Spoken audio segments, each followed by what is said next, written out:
en 1953 se celebró la coronación de la reina Isabela II de Inglaterra. Esta fue la primera vez que se televisó a nivel internacional una situación de la monarquía o relación hacia ella. Entre las cosas que más sobresalían era el vestido, la vestimenta que traía la reina, pues se dice que sus bordados eran era un bordado a mano con hilos de plata y de oro. Obviamente la corona había sido hecha o bordada de oro puro con piedras preciosas.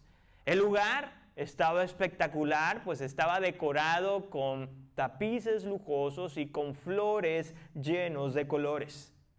Se invitó alrededor de 8,000 invitados de muy alto perfil, de entre los cuales destacan los embajadores, gobernadores y gente muy millonaria, que con el simple hecho de estar ahí presentes ya realzaba el evento.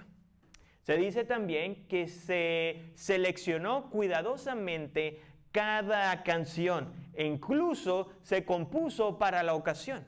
También contaban con un numeroso coro de coristas que simplemente añadían solemnidad y esplendor a aquel evento. Todo esto era simplemente para demostrar la tradición, la riqueza y el poder de la corona británica. Pero amado, hace 2000 años atrás hubo una coronación mucho más majestuosa de aquella que les acabo de describir. Porque este rey se dirigía a Jerusalén no para ser coronado, sino para ser sacrificado. Su misión había sido trazada por el Padre Celestial para redimir al hombre pecador. Ese era el camino que tenía que pasar nuestro Señor Jesucristo. Así que te pido que inclines tu rostro con un servidor y oremos al Señor. Padre, muchas gracias porque tú eres bueno y misericordioso. Y en esta hora venimos delante de ti, Padre, para pedirte que seas tú quien hables a través de tu siervo, mi Dios, que nuestros corazones y nuestros oídos estén atentos a tu palabra. Mi Dios, que en ninguna manera las interrupciones que pueda haber en el transcurso de la exposición roben el gozo de escuchar y de ser exhortados por tu Santo Espíritu, Señor, al momento, Señor, de escuchar la palabra. Ora pues, en el nombre de Jesús oramos. Amén, Señor, y amén. Te voy a pedir, Mario, si le puedes bajar un poquito más a mi micrófono, porque siento que está muy alto.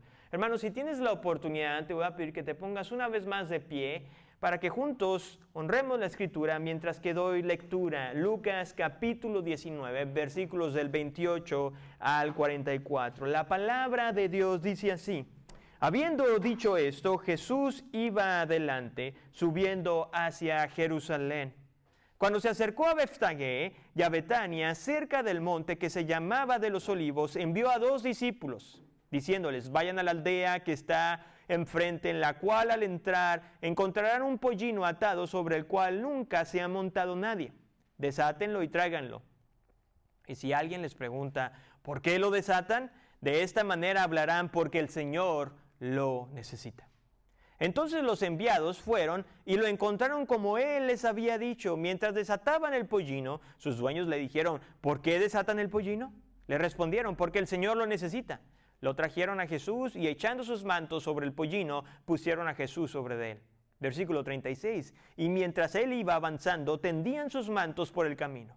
Cuando ya se acercaba junto a la bajada del monte de los Olivos, toda la multitud de los discípulos, regocijándose, comenzaron a alabar a Dios a gran voz por todas las maravillas que habían visto, diciendo: bendito el Rey que viene en el monte del Señor, paz en el cielo y gloria en las alturas.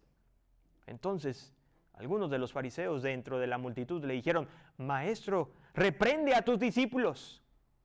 Pero él les respondió: les digo que si estos se callan, las piedras clamarán. Cuando Jesús se acercó al ver la ciudad, lloró sobre de ella, diciendo: si tú también hubieras sabido en este día lo que conduce a la paz, pero ahora está oculto a tus ojos, porque sobre ti vendrán días cuando tus enemigos echarán terraplén delante de ti, te sitiarán y te acosarán por todas partes, te derribarán a tierra y a tus hijos dentro de ti, y no dejarán en ti piedra sobre piedra, porque no conociste el tiempo de tu visitación. Pueden tomar sus asientos. Amados, esta historia quiero dividirla en 3 diferentes secciones. Y la primera sección lleva por título: El camino hacia la redención tuvo un gran costo. Tuvo un gran costo. En este punto de la historia, la popularidad del Señor Jesucristo había sobrepasado los límites de Galilea.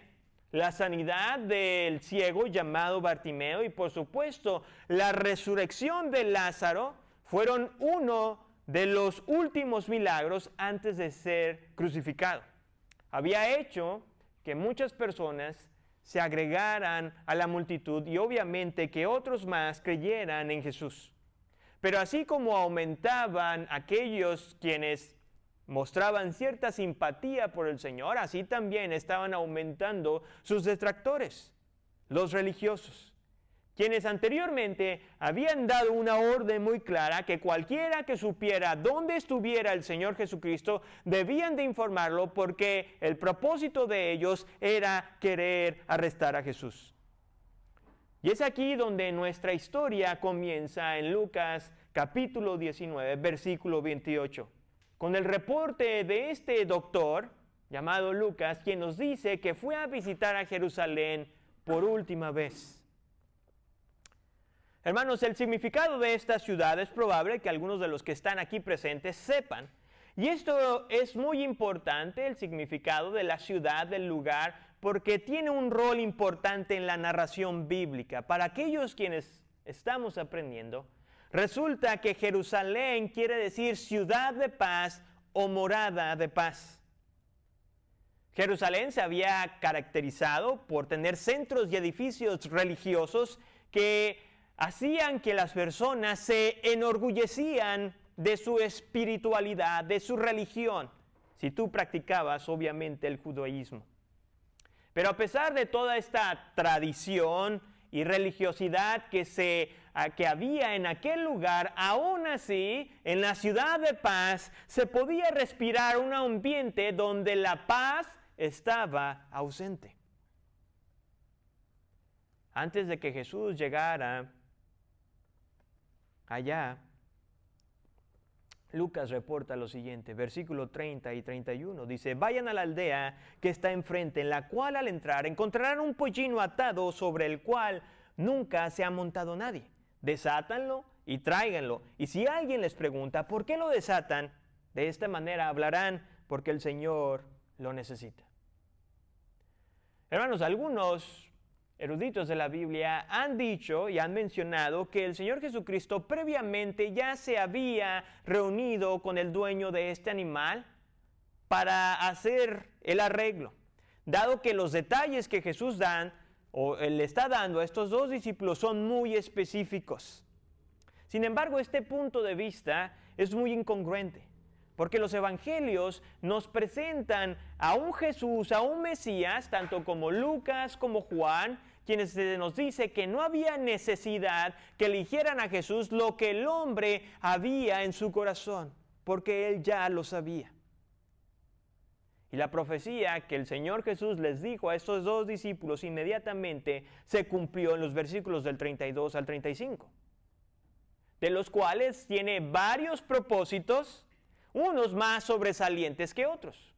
Solo por mencionar algunos, uno de ellos era la importancia de identificar al Señor Jesús con el linaje del rey David. Resulta que en Primera de Reyes, capítulo 1, cuando Salomón iba a ser coronado, se nos dice que él se montó en la mula de su padre. ¿Y quién era su padre? El rey David.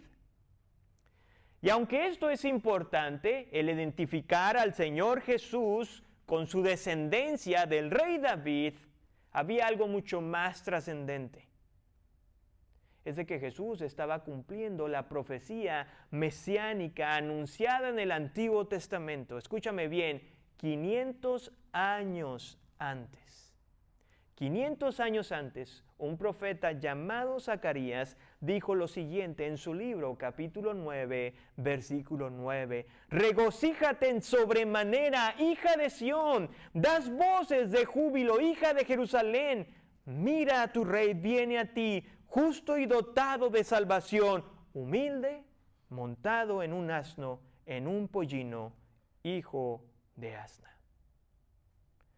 Hermanos, 500 años antes, Dios, a través de los labios de este profeta llamado Zacarías, había dicho que la primera venida del Señor Jesucristo iba a ser, no iba a ser como un héroe, como un rey conquistador que tenía que venir a establecer su reino físico en Israel. No, la primera venida del Mesías sería como un hombre humilde, como un siervo sufriente, quien daría su vida en rescate por muchos. Y es aquí donde se vuelve interesante. Jesús, sabiendo lo que le esperaba, una muerte cruel, horrenda y muy vergonzosa, aún así se mantuvo obediente a la voluntad de su Padre para lograr la redención de los pecados. Si pusiste atención, el título del mensaje es la redención, el camino hacia la redención. Y esta palabra en su forma más básica quiere decir compra o rescate.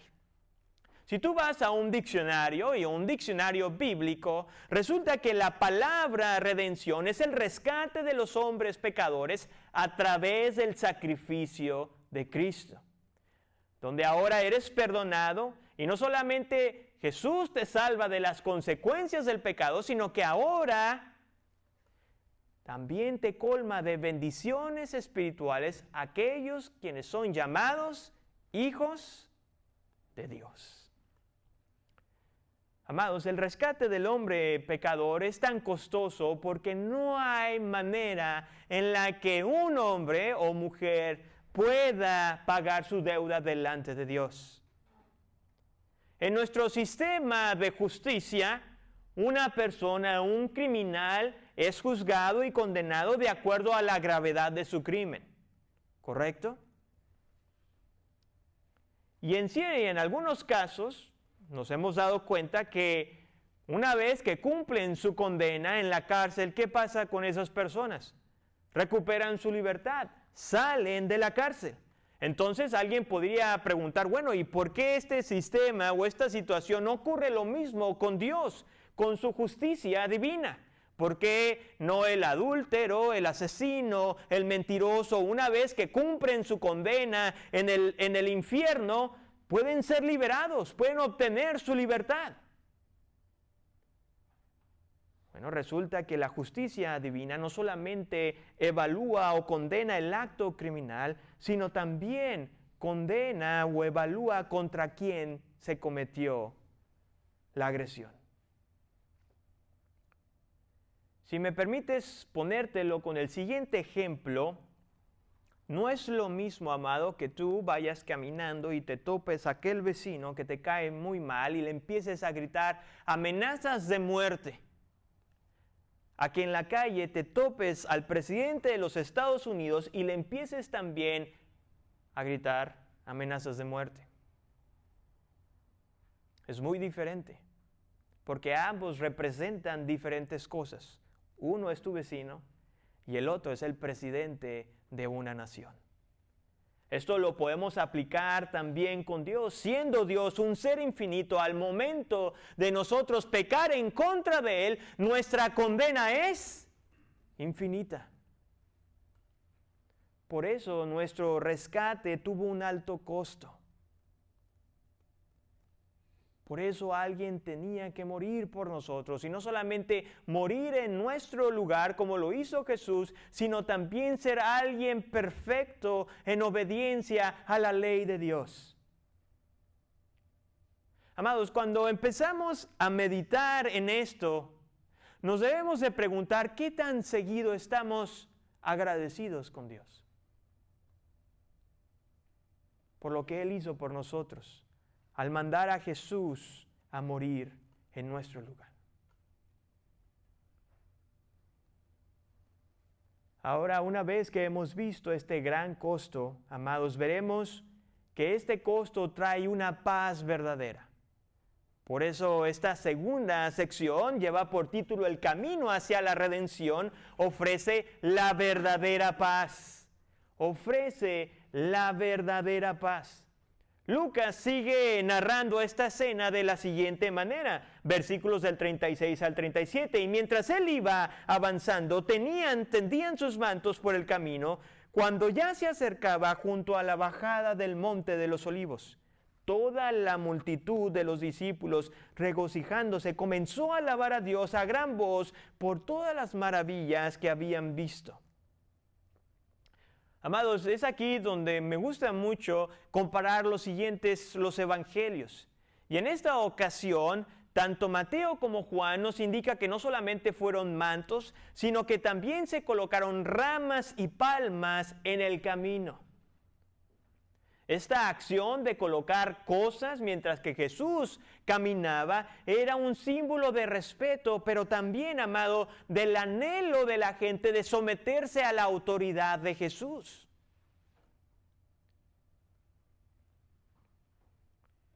Y el escritor Mateo nos dice que era tanta la multitud que unos iban detrás de Jesús y otros iban delante de Jesús.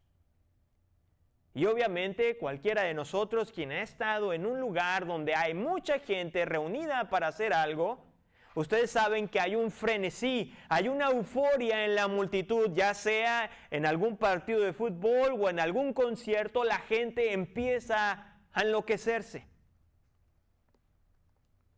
Y es aquí donde los discípulos nos menciona el escritor Lucas que irrumpieron en gran gozo, diciendo lo siguiente: bendito el Rey que viene en el nombre del Señor.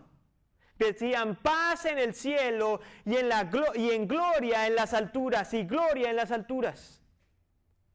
Hermanos, no podemos cuestionar la sinceridad que probablemente estas personas estaban sintiendo. Pues recordemos que parte o algunas personas que estaban en esta multitud habían sido testigos probablemente más de un milagro que Jesús había realizado durante su ministerio aquí en la tierra. Por otra parte, también Juan nos informa en su libro que parte de esta multitud habían visto o habían sido testigos oculares del milagro de la resurrección de Lázaro. Así que la gente estaba gozosa, alegre por lo que estaba ocurriendo. Los 4 evangelios nos reportan que este evento histórico coincide realmente que había una euforia, una felicidad que no podía ser contenida en la multitud. Pero al mismo tiempo, estos 4 autores nos dejan ver que este arrebato de emociones que había venía de motivaciones erróneas. Porque sí, la gente deseaba paz, pero anhelaba ser liberada del yugo de los romanos. Deseaba ver que de nuevo el reino del rey David o de la dinastía del linaje de David fuera establecida una vez más en su tierra. Las motivaciones erróneas de la multitud distorsionó la verdadera paz que Dios había prometido. Un profeta llamado Ezequiel en su libro habló que Dios había prometido o había hecho un pacto de paz con su pueblo.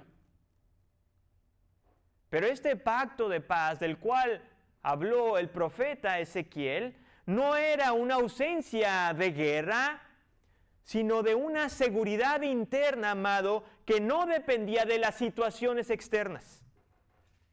Por lo tanto, esta promesa solamente se cumplía en Cristo Jesús, porque Jesús es la paz de Dios. Nuestro Señor Jesucristo es la paz de Dios, es ese pacto cumplido en Él. Tristemente, el pueblo de Israel estaba tan ciego y su corazón se había endurecido tanto que no podían entenderlo.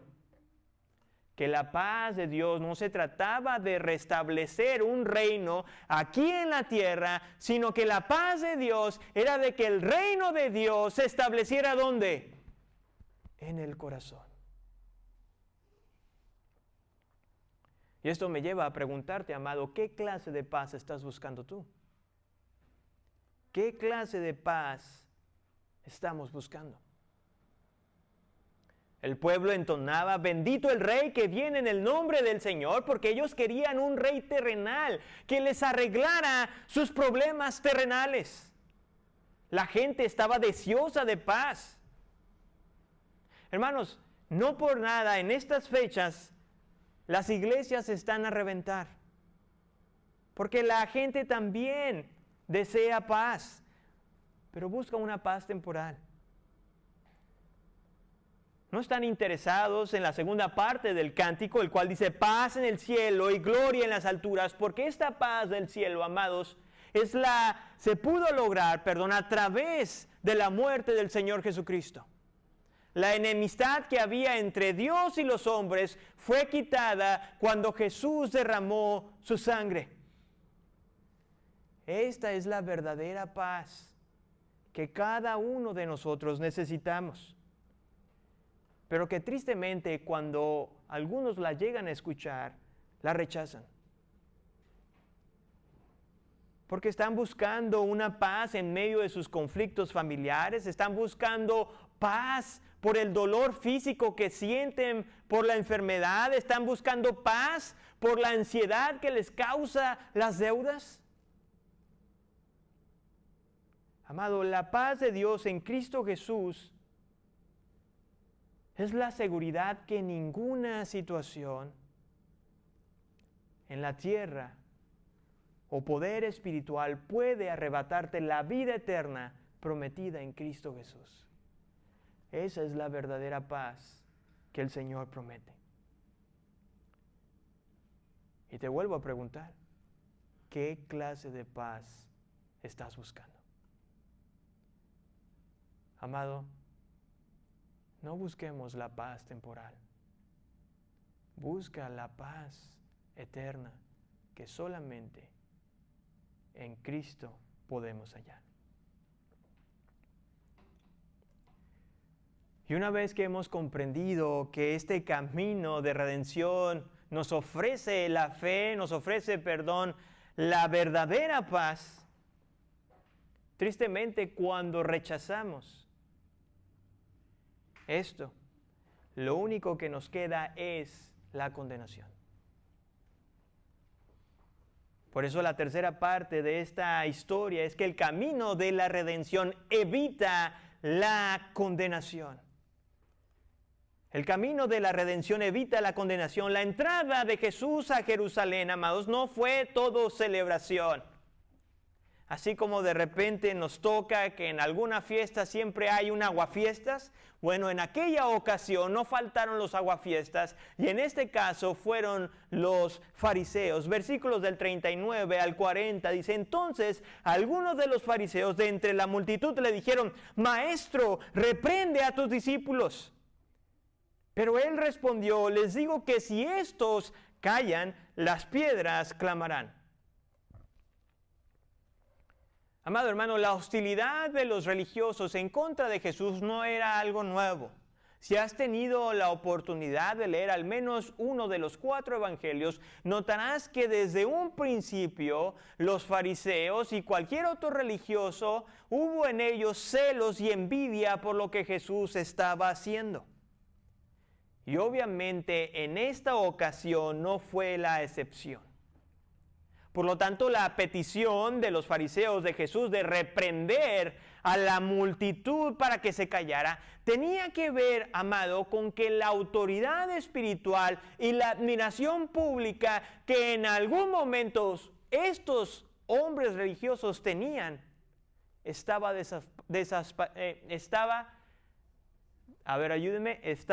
desapareciendo, correcto, a causa de nuestro Señor. Y en el Evangelio de Lucas esto es un punto muy dramático, pues resulta que de ahora en adelante, en Lucas, vamos a ver cómo los fariseos y los líderes religiosos buscarán a toda costa eliminar al Señor Jesús. Por otro lado, la respuesta del Señor a la necia petición de estos religiosos ha provocado una serie de interpretaciones que caen entre la exageración y la especulación. Cuando el Señor Jesucristo les dijo, si estos se callan o las piedras clamarán, es simplemente que en aquel momento, hermano, los gritos de júbilo eran inevitables. Porque la gente estaba contenta. Obviamente por las motivaciones erróneas, pero aún así estaban alegres. Después de esta escena de Jesús con la multitud y con los fariseos, Lucas te prepara a mí y a ti para demostrarnos un contraste muy notorio entre Jesús y la multitud. La respuesta es de que mientras que la multitud estaba llena de gozo, el corazón de Jesús se entristeció. Versículo 41 dice, cuando Jesús se acercó al ver la ciudad, lloró sobre ella. Hermanos, esta es una situación de repente difícil de entender porque como humanos y desde una perspectiva humana uno podría pensar, Jesús, ¿por qué estás llorando? Mira, la multitud te aclama, mira cómo todo el mundo está contento, mira cómo incluso te reconocen como rey, mira lo que ponen en el camino, reconocen tu autoridad, se quieren someter a tu autoridad. Pero volvemos a lo mismo, amados. Jesús no se dejaba impresionar como nosotros en ocasiones nos dejamos impresionar por las apariencias externas. Porque el Señor conocía el corazón de cada una de esas personas. Y como veremos más adelante, esos que hoy gritaban, Hosana, bendito el que viene en el nombre del Señor, son los mismos que gritaban, crucifíquenle, crucifíquenle. Hermanos, lloró es la expresión más fuerte en el lenguaje griego para el llanto. En otras palabras, Santiago quería resaltar los lamentos de agonía que Jesús estaba sintiendo por la ciudad de Jerusalén, por la hipocresía, por la simpleza de la vida espiritual de aquella gente. Y por causa de la hipocresía, por causa de la superficialidad, la ira de Dios vendría sobre de ellos. Por eso Jesús dijo, versículo 42, si tú también hubieras sabido en este día lo que conduce a la paz, pero ahora está oculto a tus ojos.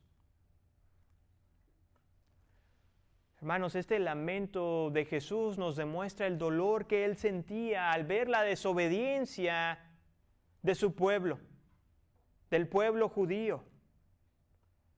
Los habitantes de la ciudad de paz se habían vuelto necios, porque la paz de la cual Jesús estaba hablando no era una paz política ni social, que era lo que ellos querían, sino que Jesús estaba hablando de la paz con Dios. La necedad de este pueblo y su rebeldía contra Dios los llevó finalmente a enfrentar la justicia del juez supremo.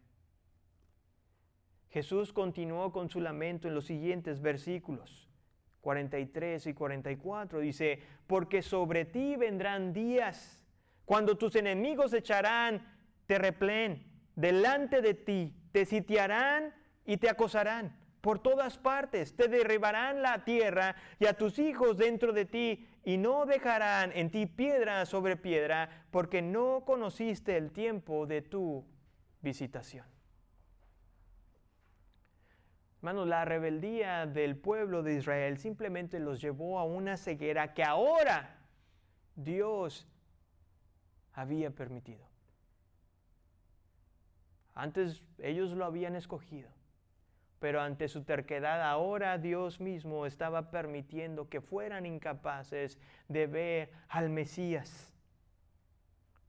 Y Dios lo permitió para demostrar su justicia sobre aquellos que le desobedecen. Hermanos, es triste porque el pueblo de Israel se le dio leyes para agradar al Señor. Se le instruyó en los sacrificios que apuntaban a algo mayor. E incluso se le permitió construir un templo para recordar la presencia de Dios. Pero a pesar de todo esto, la nación de Israel decidió cambiar las leyes de Dios por las leyes de hombres. Decidió poner su confianza en el templo en vez de aquel que su presencia habitaba en el templo. Amado, esto se aplica también a nosotros porque qué condenación le espera a esta generación, la cual, hermanos, tenemos acceso a la palabra de Dios de maneras inimaginables. Tenemos conocimiento acumulado, hermanos, en libros de maestros fieles a la Escritura. Tenemos la oportunidad de congregarnos con otros hermanos en la fe. Pero al igual que el pueblo de Israel, amado, hemos despreciado el camino que lleva a la redención. Y muchos siguen escogiendo el camino a la destrucción. Las palabras del Señor Jesucristo en los versículos del 42 hasta el 44 se cumplieron 40 años después. Y se vio en la destrucción de Jerusalén y del templo, del cual los judíos se sentían muy orgullosos.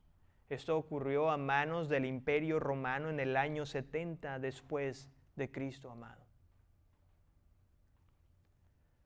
Iglesia, que el lamento de Jesús por su pueblo te despierte de tu apatía espiritual.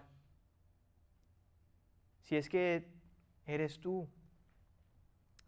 Porque recuerda que ningún rebelde, ninguna persona que quebrante su ley constantemente sin haberse arrepentido, podrá escapar de la condenación. Por lo tanto, hoy en esta tarde, yo te ruego y te imploro que te arrepientas de tus pecados, que confieses tus pecados delante de Dios y pídele que en ningún momento permita que tu corazón se vuelva duro, como pasó con Israel cuando escuchaban las enseñanzas del Señor Jesús. Que tu corazón jamás se endurezca ante la exposición de la palabra, sino que en todo momento podamos siempre estar enternecidos ante la exhortación que encontramos, ya sea cuando alguien lo expone o cuando en la intimidad de nuestro hogar leemos la Escritura, amados. Porque al igual que en aquella generación, quienes fueron privilegiados de ver al Verbo encarnado, hoy tú y yo gozamos de privilegios inimaginables que otras personas jamás pensaron que iban a tener acceso a la palabra de Dios. Así que no desaprovechemos el tiempo. Y permíteme concluir con el siguiente reto. El Rey ya vino. Y Él vino no para ser coronado, sino para dar su vida por el pecador. Así que la pregunta, querido amigo y hermano que estás aquí, es: ¿rendirás tu vida al Salvador? ¿O rechazarás la paz que Él te ofrece, como lo hicieron los habitantes de Jerusalén? ¿Qué vas a hacer? El tiempo se acerca. Señor, venimos delante de ti, Padre, y recordando, Señor, en especial que hace 2000 años atrás, tu Hijo Jesucristo siguió un camino lleno de dolor por causa nuestra. Te agradecemos, Señor, por la obediencia perfecta de tu Hijo, porque sin Él no estuviéramos aquí. Seguiríamos perdidos en nuestros pecados. Y en esta hora, Señor, yo te ruego por aquellos quienes en este lugar tenemos esa plena seguridad de que algún día estaremos en tu presencia. Ayúdanos entonces a recordar constantemente y a estar agradecidos por lo que Jesús hizo por nosotros en la cruz. Y que nuestro agradecimiento, Señor, se pueda manifestar en una vida de obediencia a tu palabra, Señor. En nuestra comunión con nuestros hermanos, en el servicio incondicional, en ese amor incondicional hacia aquellos que tenemos la misma fe y hacia aquellos quienes no te conocen. Pero Padre, también si hay alguien aquí presente que no tiene esa seguridad, yo te ruego, mi Dios, que hoy pueda rendir su vida a tu Hijo, que en obediencia y en reconocimiento pueda entender que Él es el único camino, que Él es el único que puede perdonar nuestros pecados y puede darnos esa seguridad de salvación. En tu nombre, Señor, oramos. Amén, Señor.